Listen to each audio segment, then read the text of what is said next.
반갑습니다. 오늘은 추수감사주일입니다. 미국에서는 11월 네 번째 목요일을 추수감사절로 이렇게 지키고 있죠. 교회는 그 추수감사절 전 주일을 우리가 추수감사주일로 지키고 있습니다. 여기에 계시는 분과 가운데서 예전에 농사를 지은 경험이 있으신 분도 계시지만 지금은 텃밭 가꾸는 것 말고는 직접 농사를 주업으로 하는 분은 안 계신 것으로 알고 있습니다. 미국에서 추수감사절은 그 유래가 약 400년 전인 1620년 메이플라워를 타고 신대륙인 이 미국 땅에 도착한 청교들이 1년간 혹독한 환경에서 거의 절반가량이 죽습니다.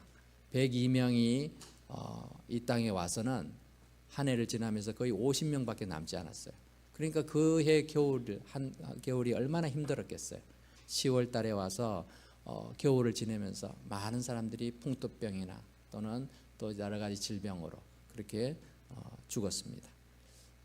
그럼에도 그들은 한 해를 지나면서 나중에 혹독한 환경에서 살아남게 해주신 그 은혜에 감사하면서 하나님 앞에 예배를 드렸습니다. 그것이 추수감사절의 기원이 되었습니다. 청교도들은 나무를 잘라서 먼저 교회를 짓고 또 학교를 지은 다음에 자신들의 집을 지었다고 합니다.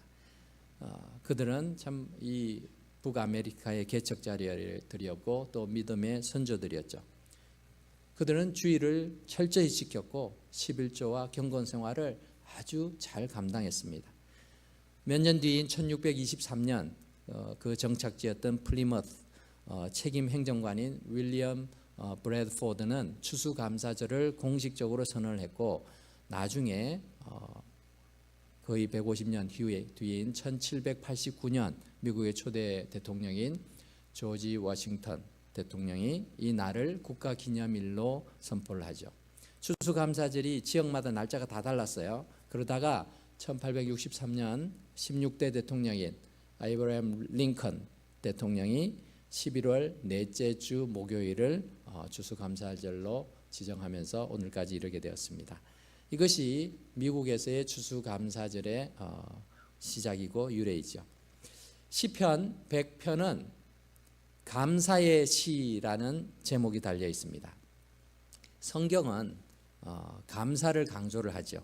크리스천의 신앙생활의 원동력은 하나님의 은혜에 대한 감사하는 마음인 줄 압니다. 다른 종교에서는 의무나 구원을 위한 필요 조건을 이루기 위해서 꼭 감사하는 마음이 없어도 돼요.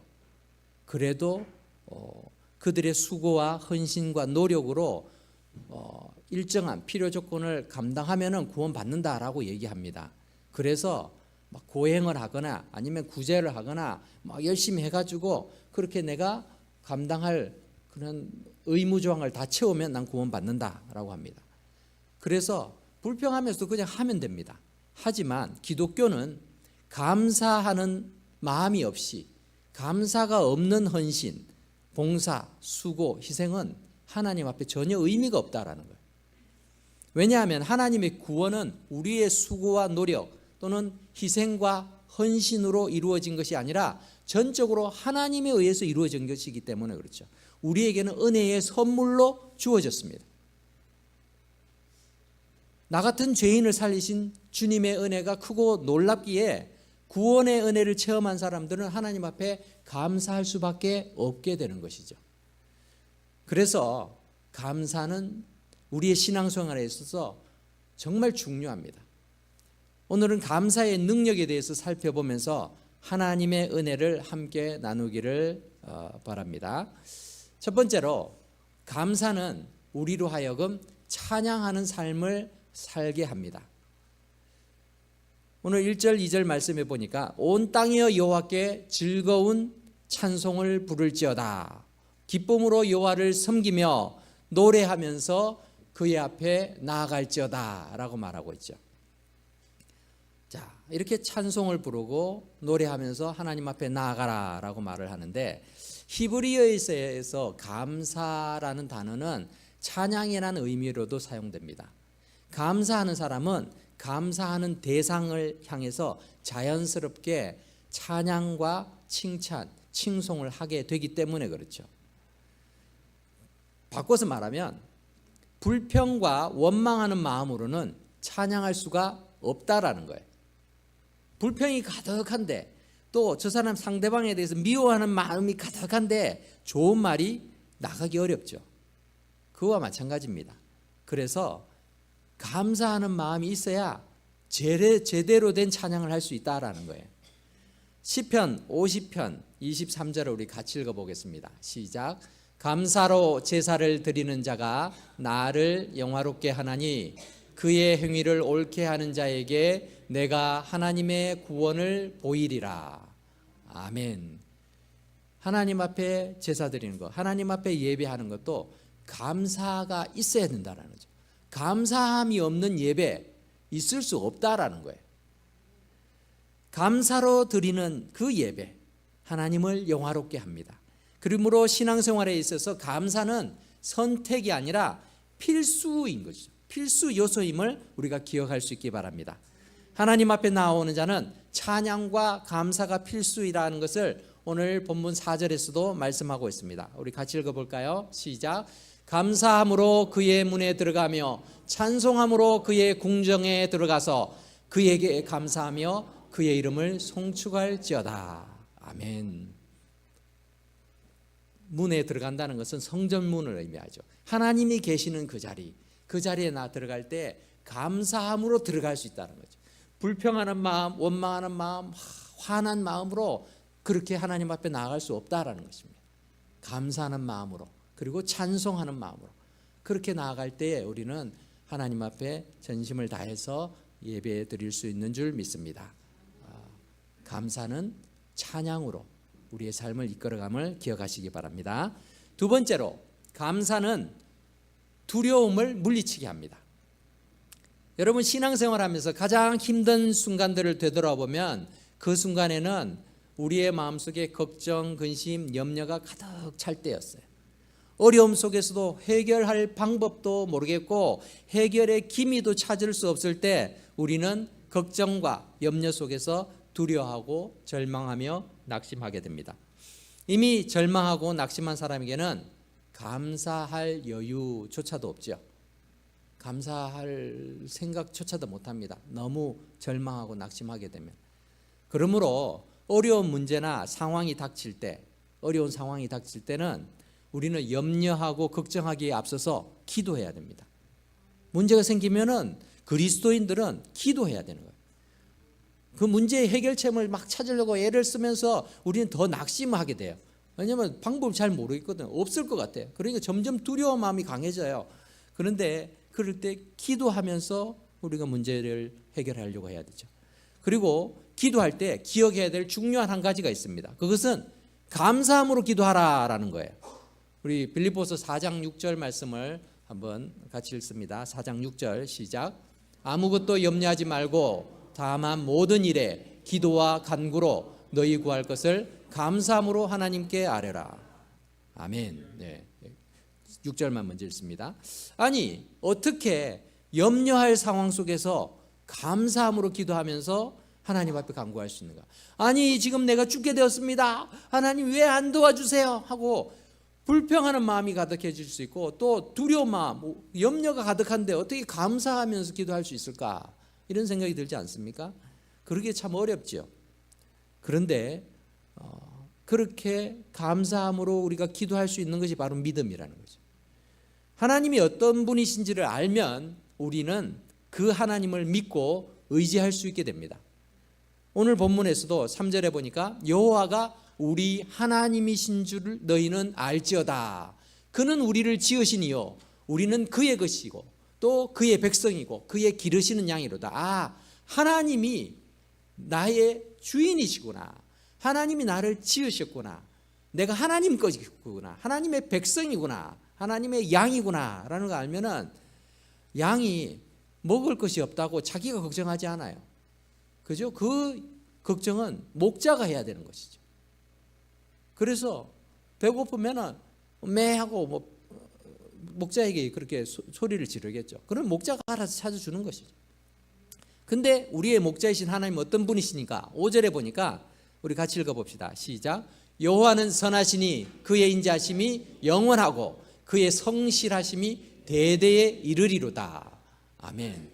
우리의 목자 되시는 여호와 하나님께서는 선하시며 또 그 인자하심이 영원하고 그의 성실하심이 대대에 이른다라고 말씀하십니다. 이런 하나님을 우리가 신뢰하면은 어려움이 생겼을 때 우리가 당황하거나 불안해하기보다는 기도하면서 하나님이 포악한 그런 왕과 같은 독재자와 같은 그런 분이 아니시라 나를 사랑하시는 인자하시고 성실하심이 또 대대에 영원토록 이르시는 그런 분이시니까 내가 감사함으로 기도할 수 있게 되는 것입니다.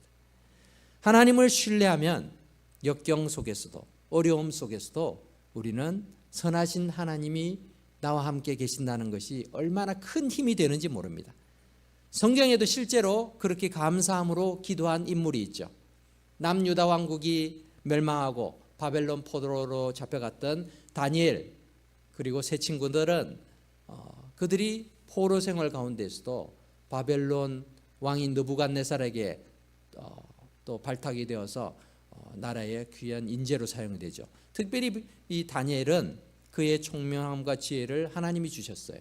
그래서 하나님의 인도하심으로 총리가 되었을 뿐만 아니라 여러 번 정권이 바뀌었음에도 불구하고 그의 탁월함을 알아본 그 바벨론의 왕들 또 메대의 왕 이런 왕들이 다 다니엘을 총리로 등용을 했습니다. 보통요 정권만 바뀌어도 있던 그런 모든 참모진들 이 관리들은 다 바뀌죠. 그런데 다니엘은 그 자리에 계속 있었습니다. 한 번은 메대 왕 다리오 왕 시대에 다리오의 그 측권들이 보니까 왕이 다니엘을 너무 총애하는 거예요. 그러니까 저 이방인이 왜 우리나라의 그런 수상의 역할을 총리의 역할을 그렇게 감당을 해야 되는가? 저 다니엘을 끌어내야 되겠다. 근데 아무리 찾아도 흠이 없는 거예요.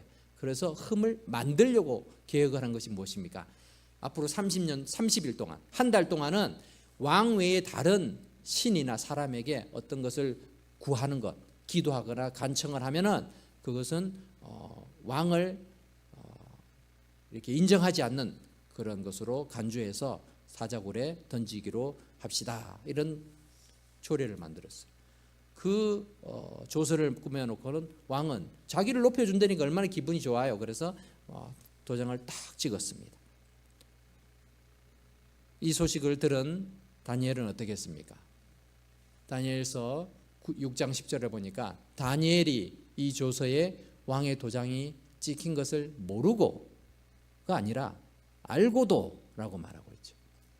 자기 집에 들어가서는 윗방에 올라가 예루살렘으로 향한 창문을 열고 전에 하던 대로 하루에 3번씩 무릎을 꿇고 기도하며 그의 하나님께 감사하였더라 라고 말하고 있습니다. 이 위기의 순간 하나님께 기도하는 것이 발각되면 당장 사자굴에 던져질 텐데 그러면 어떻게 하면 될까요? 평소에 하던 대로 기도하면 되죠. 기도하는데 창문을 닫고 숨어서 조용히 그렇게 기도하면 될 거 아니에요. 근데 다니엘은 그렇게 하지 않아요. 이 위기의 순간에 하나님 어떻게 이럴 수가 있습니까? 저 사람들이 나를 갖다가 어떻게든 올무에 걸려 넘어뜨리려고 이런 조서까지 꾸며가지고는 하나님 앞에 기도하는 것도 방해하고 있습니다. 이렇게 기도할 수 있잖아요. 아니 우리가 기도하면 그렇게 기도했을 거예요. 저가 기도해도 그렇게 했을 것 같아요. 그런데요 다니엘은 창문 열고 똑같이 마치 보란 듯이 나는 그래도 하나님을 기도하며 예배하고 하나님을 바라봅니다 라고 기도하고 있죠. 그런데 그 기도를 불평하면서 원망하면서 두려워 떨면서 기도하는 것이 아니라 감사함으로 기도하고 있다는 거죠. 자기는 총리니까 설마 왕이 죽이겠어? 이런 생각을 했을까요? 아니요. 이 페르시아, 바벨론, 메데 이 나라에서는요 왕이 도장을 딱 찍으면요 왕도 그 금령을 바꿀 수 없어요. 그렇기 때문에 그 사실을 누구보다도 이 다니엘은 잘 알고 있었습니다. 내가 이렇게 하다가 결국 사자굴에 던져질 것이라는 걸 알고 있어요. 알고 있음에도 죽음을 각오하고 나는 하나님을 향해서 기도하겠습니다. 왜냐하면 그 하나님이 나의 주인이 되시고 내 삶을 인도하셨으니까. 지금까지 살아온 것만 해도요, 감사합니다 라는 그 마음으로 기도하고 있는 것입니다. 이처럼 감사하는 마음이 결국 두려움을 물리치는 것이죠. 감사함으로 기도할 때에 모든 염려와 근심, 걱정이 있다가도 사라지는 경험을 여러분도 해보신 줄 압니다. 그 이유는 하나님의 평강이 우리의 마음과 생각을 지키기 때문입니다. 아까 읽지 않았는데요, 빌립보서 4장 7절 봅시다. 4장 7절 말씀 시작. 그리하면 모든 지각에 뛰어난 하나님의 평강이 그리스도 예수 안에서 너희 마음과 생각을 지키시리라. 아멘. 이렇게 감사의 능력은 대단합니다. 사람들 사이의 관계에서도 마찬가지죠. 내 마음에 들지 않는 상대방에게 불평하고 지적하고 비난한다고요, 상대방이 스스로 잘못을 깨달아가지고 변화되지 않습니다. 아이들에게도 그래요. 자, 여러분 자녀들도 마찬가지예요. 지적하고 막 훈계한다고 잘 바뀌지 않아요. 막 매를 때리고, 옛날에는 막 매질을 했잖아요. 막 때리고 하니까 두려워서, 매가 무서워서 하는 척 하긴 하지만 그것이 사람을 근본적으로 바뀌지는 않죠. 오히려 반감만 생기죠. 안 볼 때 더 열심히 합니다. 안 볼 때 나쁜 짓 하지 말라 그러면 안 볼 때 들키지 말지니라, 안 들키면 된다라고 생각해서 그렇게 하죠. 하지만 상대방을 칭찬하고 또 상대방에게 감사를 표현하면은 어느 순간에는, 예전에는 그렇게 멀게 느껴졌던 관계가 친밀한 관계로 변화되기도 하고, 미움이 가득했던 사람이 가장 믿음직한 사람, 사랑의 관계로 변하기도 한다라는 것입니다. 인간관계도 그런데 하나님께도 마찬가지입니다. 무신론자들은 천지 만물을 보고 감탄은 할 수 있습니다. 그렇지만 감사할 줄은 몰라요. 이것이 그냥 저절로 생겼다라고 생각하니까 감사하지 않죠. 그런데 믿음의 눈으로 바라보면요, 세상의 모든 것이 얼마나 감사한지 몰라요. 우리가 낙엽을 바라고 단풍을 바라보면서 감사하고요, 푸른 하늘을 바라보면서도 감사하고, 오래간만에 비가 와도 이 가뭄으로 메마른 땅에 하나님이 더 담비를 주시는군요. 그렇게 감사하죠. 어쨌든 이런 모든 상황 속에서 하나님 앞에 감사를 찾을 수 있습니다. 하나님을 믿는 사람은 어려움 중에서도 하나님이 나와 함께 하신다는 그 사실 한 가지로 인해서 감사하게 되는 것입니다. 그래서 감사하는 마음으로 하나님 앞에 간구할 수 있고, 그 기도 가운데 하나님의 뜻을 찾으려고 하는 것입니다. 사랑하는 은혜와 평강교회 성도 여러분, 여러분들의 마음속에 염려거리가 있습니까? 두려움이 때로는 엄습해 옵니까? 그때마다 기도해야 합니다. 근데 기도하되 감사하는 마음으로 기도하는 훈련을 해보시기 바랍니다. 먼저 하나님, 내게 이러한 삶에 지켜주시니 감사합니다. 예수님이 겟세마네 동상에서 기도할 때도, 그리고 마지막 그런 이 제사장적 기도를 할 때도 하나님이 나의 기도를 들어주신 것에 감사합니다. 그렇게 기도하시죠. 기도하시면서도 그 감사하는 마음으로 기도를 하시죠. 사랑하는 은혜와 평강교회 성도 여러분, 우리가 감사는 두려움을 물리치게 하는 것을 우리가 기억하면서 기도할 때 우리가 감사하는 마음으로 기도하기에 힘쓰는 저와 여러분 되기를 바랍니다. 마지막으로 감사는 하나님의 사람들로 하여금 영적으로 깨어있게 합니다. 매일 감사하는 사람은 매일 하나님을 의식하며 사는 사람입니다. 믿습니까? 여러분 주위에 보세요. 신앙생활 하는 사람 중에 감사를 많이 하는 사람들, 하나님과 굉장히 친밀한 교제를 누리는 사람들이에요. 우리가 사람이나 환경에 대해서 불평하고 원망할 수 있습니다. 그럴 때가 있죠. 그런데 영적으로 깨어있고 하나님과 친밀한 교제를 누리면 누릴수록 우리는 더 감사하는 삶을 살아가게 되더라라는 거예요. 이처럼 하나님과의 친밀한 교제의 시간인 기도를 지속하기 위해서는 감사하는 마음의 상태를 유지하는 것이 필수적입니다. 우리 골로새서 4장 2절 말씀 같이 읽어볼까요? 시작. 기도를 계속하고 기도에 감사함으로 깨어있으라. 감사함으로 깨어있을 때 우리는 비로소 하나님의 뜻을 깨닫고 하나님의 뜻대로 살아갈 수 있게 됩니다. 그래서 감사는 우리를 영적으로 깨어있게 만들어줍니다. 내년에는 우리 교회 성도들이, 모든 성도들이 매일 감사하는 훈련을 해보려고 합니다. 나는 감사하는 사람 싫어, 난 감사 싫어, 이런 사람은 어쩔 수 없지만 난 그래도 감사하는 인생을 좀 살고 싶다 하는 분들은 함께 하시면 좋을 것 같아요. 매일 감사해야지, 우리 생각은 다 그렇게 하죠. 근데 이게 어느 순간 되면요, 어느 순간 잊어버려요. 감사해야지라는 생각조차도 잊어버립니다. 그래서 잘 안 돼요. 마치 운동해야지 하는데 운동 잘 못하는 거하고 똑같습니다. 그래서 훈련이 필요합니다. 잊어버릴 때도 많고 언제 어떤 감사를 했는지를 기억하기도 참 어렵기 때문에 감사 일기라는 게 있어요. 그래서 그 감사 일기를 짤막짤막하게 써서 그것을 가지고 훈련을 좀 해보려고 합니다. 감사가 습관이 되기 위해서는 훈련이 필요합니다. 목사는 성도들에게 어떤 역할을 해야 되는가 하면은 하나님의 말씀을 가르치고 전하고 또 하나님의 백성으로 또 그리스도의 제자로 살아갈 수 있도록 훈련시키는 역할을 하게 되죠. 훈련을 좋아하는 사람은요 아무도 없습니다. 그렇지만 군인들이 치열한 전투에서 살아남기 위해서는 평소에 체력 단련도 해야 되고 사격술, 총검술, 유격, 행군 훈련 다 해야 되지 않습니까? 그거 왜 합니까? 아니 전쟁터에서 전쟁만 잘하면 되지. 그때 돼서 잘하면 되지. 왜 굳이 아무 일도 없는데 훈련을 해야 되나? 훈련 없이 실전에서 잘할 수가 없기 때문에 그렇죠. 운동선수들이 시합에 승리하기 위해서는요 얼마나 피나는 노력을 하는지 몰라요. 연주자들이 어떤 발표를 하기 위해서 콘서트에 이렇게 또 겨루기 위해서는 수도 없이 연주를 연습하죠. 그리스도인들도 영적인 전쟁터인 세상에서 하나님의 백성이자 그리스도의 군사로서 맡은 사명을 잘 감당하기 위해서는 영적인 훈련에 힘써야 됩니다. 성경을 읽고 묵상하며 기도하는 일과 함께 매일 감사하는 일을 찾는 것도요 영적 성장에 큰 도움이 될 줄로 믿습니다.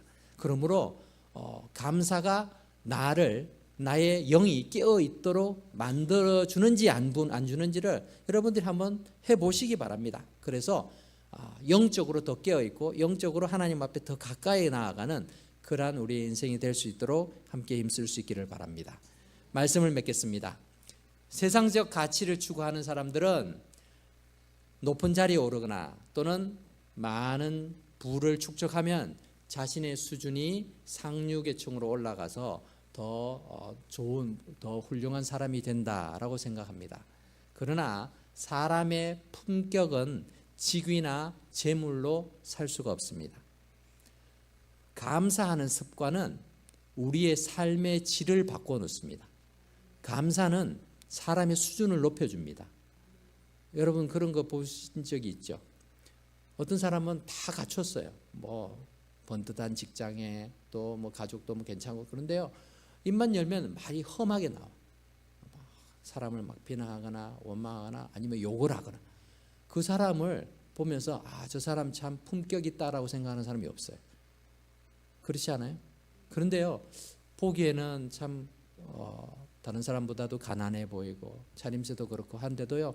그 말투가 고상한 사람들이 있어요. 말이 참 감사하고 또 다른 사람들을 칭찬하고 이런 사람들은요. 그 사람이 품위가 느껴지죠. 그리스도인들은 감사를 통해서 세상을 향해서 그 영향력을 드러낼 수 있습니다. 뿐만 아니라 더 나아가서 성도는 감사를 통해서 하나님 앞에 더 가까이 나아갈 수 있다는 거예요. 감사는 하나님을 찬양하게 하고 또 두려움을 이기고 영적으로 항상 깨어 있도록 해주기 때문에 감사하는 습관이 우리를 변화시키는 줄 믿습니다. 오늘 추수감사주일입니다. 오늘만 감사하는 건 아니지만 그래도 한 해를 돌아보면서 우리가 감사를 하죠. 하나님, 내 인생을 이렇게 복 주시고 인도해 주셔서 감사합니다. 그런 감사의 마음을 가지고 또 추수감사헌금도 오늘 다 드렸습니다. 우리의 인생이 감사해야 될 유일한 대상이신 하나님 앞에 감사드림으로 그 인자하심과 성실하심을 우리가 살아가는 이 땅에서 뿐만 아니라 주님과 함께하는 그 영원한 시간들 동안에 하나님 앞에 마음껏 감사하고 찬양하는 그런 축복의 인생을 살아가는 저와 여러분 될 수 있기를 주의 이름으로 축원합니다. 기도하겠습니다.